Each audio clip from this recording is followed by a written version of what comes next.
სალამი მოგესალმებით ვაგრძელებთ ჯონ მაკარტურის საუბრების ქართულ ენაზე ატვირთვას ეს არის ბიბლიური კითხვები და პასუხები.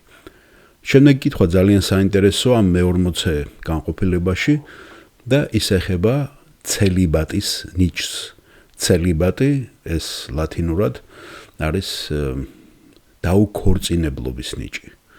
ზოგმა უქორწინობის, მაგრამ ქორწინების გარეშე დარჩენის და ამაზე ჩვენ ნახავთ ბიბლიაში სად არის მითითებული.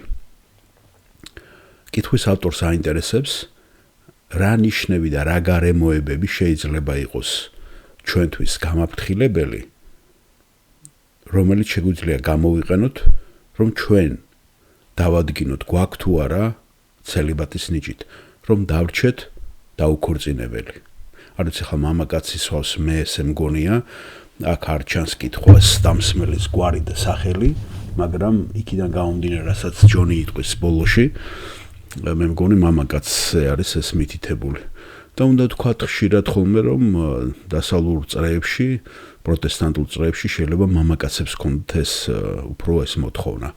იმიტომ რომ განხილვა აქვთ ბევრს ქორწინების გამო, იმიტომ რომ იცით ამ ემანსიპაციამ ქალების უფლებების დაცვამ დიდი თავისუფლება გამოიწვია ამერიკაში სექსუალურმა რევოლუციამ და ბევრ მამაკაცები ამიტომაც უფრო ემიგრანტი ქალებისკენ გადაიხარნენ, რომ მოეყვანათ ან კიდე საერთოდ უარია თქვათ, ვისაც არ უნდოდა ისეთი რაღაცნაირად პრობლემების შექმნა ოჯახში. ბევრი გამოწვევა მიზეზები შეიძლება იყოს ამერიკაში განსაკუთრებით ამის გამო. და ამ პიროვნებას ეს აინტერესებს. მე როდესაც გამახსენდა ეს აიდან იყო ნიჭი პირდაპირ გაგებით, მოდი ვოუსმინოთ ახლა ბიბლიას. ჯერ იესო ქრისტე ამბობს ამას მათეს სახარებაში 19 თავში და შემდეგ პავლეც იმეორებს მსგავს რამეს. ეს არის მათეს 19 თავი და უთხრა მათ: ყველა ვერ დაიტევს ამ სიტყვას, არამედ ვისაც მიცემული აქვს, ვინაიდან არიან საჭურისნი, რომლებიც დედის მუცლიდან იშვნენ ასეთებად. არიან საჭურისნი, რომლებიც ადამიანებად დაასაჭურისეს და არიან საჭურისნი, რომელთაც თვითონ დაისაჭირისეს თავი ცათა სამეფოსათვის. აი ამაზე ელაპარაკეს, ესე იგი, ის კატეგორია, რომელიც თვითონ გადაწყვიტავს, რომ მას არ უნდა. და ამაზე აღმოცენდა ბერობის ინსტიტუტი, იცით, კათოლიციზმში და საერთოდ აუგზავნეს, ესე იგი, ღვთისმსახურებს დაქორწინება მართლმადიდებლობაში ნახევარზეა, მაგრამ აი ამაზე დაფუძნებულად გააკეთეს ეს. ვისაც შეუძლია შეთივსება, შეითვისოს. ნახეთ, ამბობს იესო თვითონ მაცხოვარი ამას. პავლე ამას მთლიან თავს უძღვნის 1 კორინთელთა მე-7 თავში დაქორწინება არ დაქორწინებას და იქ მე-7 მუხლში ესეთ რამეს ამბობს. ვინაიდან სურს ყველა ადამიანი ისე იყოს, როგორც მე ვარ, მაგრამ ყველას თავისი ნიჭი აქვს ღმერთისაგან. ზოგს ასე, ზოგს ისე. ხოლო დაუქორწინებლებსა და ქვრივებს ვეუბნები, რომ კარგია მათთვის ჩემსავი დარჩნენ. აი ნახეთ, პავლე ამბობს ესე იგი, ზოგი ამბობს, რომ პავლეს ყავდა ცოლი, მერე გაუშვა, მე პარიბადად არ ვიზიარებ ამას. და არ ვიცი, მაგრამ აი იმ შემთხვევაში, როცა არის პავლე და ამას წერს, ნამდვილად არ აყავს მას ცოლი და ქალთან არ აქვს ურთიერთობა. ეს შეგვიძლია 100%-ით ვივარაუდო და მით უმეტეს იესო ქრისტეს, რომელსაც რაჭორები არ მოუგონეს, ხო, კაზანტაკისმა და მერე მარტინ სკორსესემ ფილმები რო გადაიღეს, ხო, ამაზე რომ თითქოს და იესოს ჰქონდა ურთიერთობა ქალებთან.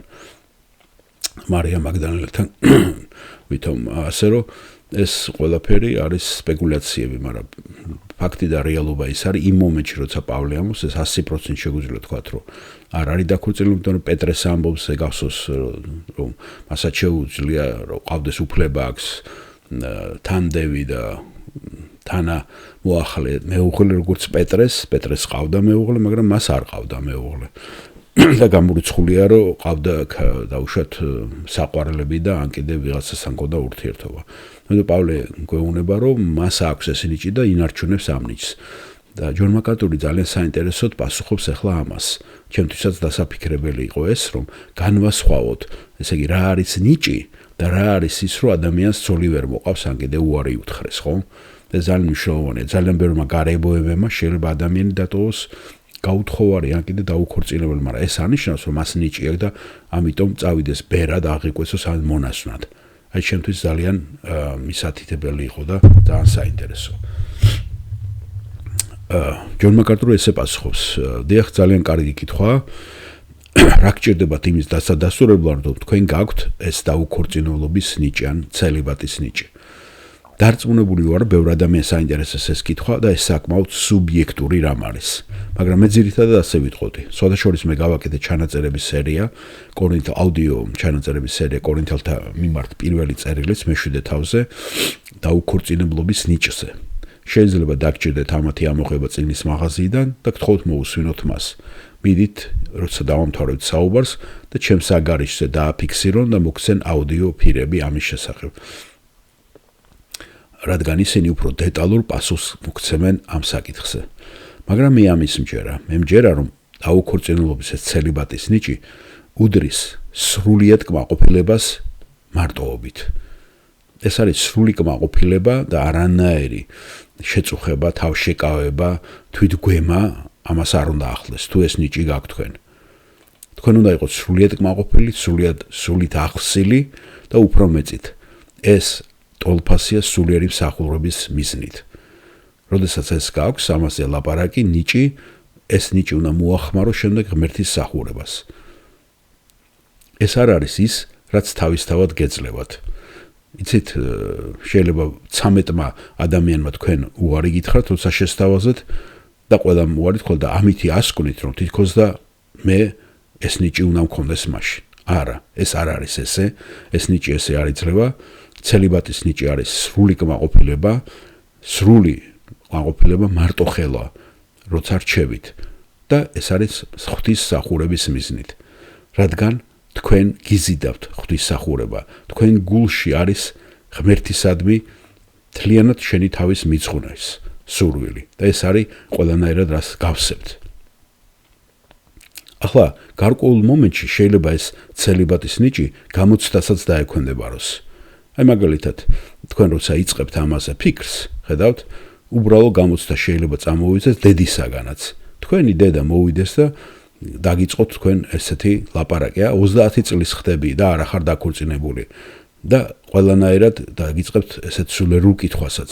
რაიმე ხო არ გჭირს, რაიმე ფიზიოლოგიური ცვლილებები ხო არ არის, რა გოგონები არ მოგწონს, გადახრები ხო არა გაქვს, კაცებისკენ ხო არა გაქვს. გესმით? და მთელი ეს საუბრები წამოვიდეს. ასე რომ ცელიბატის ნიჭი არ არის ის ნიჭი, რომელიც მოქმედებს ღვთის მსახურებიდან, მიძღვნისგან ცხოვრების დამოუკიდებლად. ახლა ეს შეიძლება არ იყოს სრულიად პროფესიული მსახურება თქვენი. შეიძლება საერთოდ არ იყოთ ღვთის მსახური, მაგრამ ეს ნიჭი თქვენ გაგაჩნდეთ. და სრულიად შეიძლება ემსახუროთ ღმერთს ამ ნიჭით. და სწორედ ამისთვის არის ეს ნიჭი მოცემული. და არა იმისათვის, რომ თქვენ წახვიდეთ და რაღაცა სხვა გადახრები დაგეწყოთ. თავად ცელიბატი სულ სხვა რამეა. დამოუკიდებლად. ადამიანი შეიძლება ცელიბატი იყოს უბრალოდ იმიტომ, რომ ღმერთს უნდა ასე ყოფილიყო ბიოლოგიურად, რასაც მათ ესახარებაში ამოს იესო.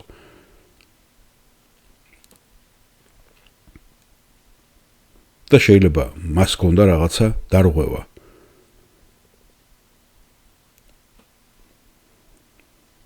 შეიძლება ყოფილიყო ისეთი გოგონა, რომელთაც ვერ მოძებნა შესაბერის მამაკაცი. ასე რომ არსებობს მრავალი ფაქტორი, რამაც შეიძლება არ დაგაოჯახოთ და ეს განსხვავებული იყოს ცელიბატის ნიჭისაგან. და ცელიბატის ნიჭი, როცა იძლევა ღვთის მიერ, ეს არის უნიკალური შესაძლებლობა, რომლითაც ღმერთი გაძლევთ თქვენ ამ მარტოობას, რათა მას ემსახუროთ მისი კონკრეტული მიზნისათვის. გასაგებია, დიახ, მადლობა ჯონ პასუხისათვის.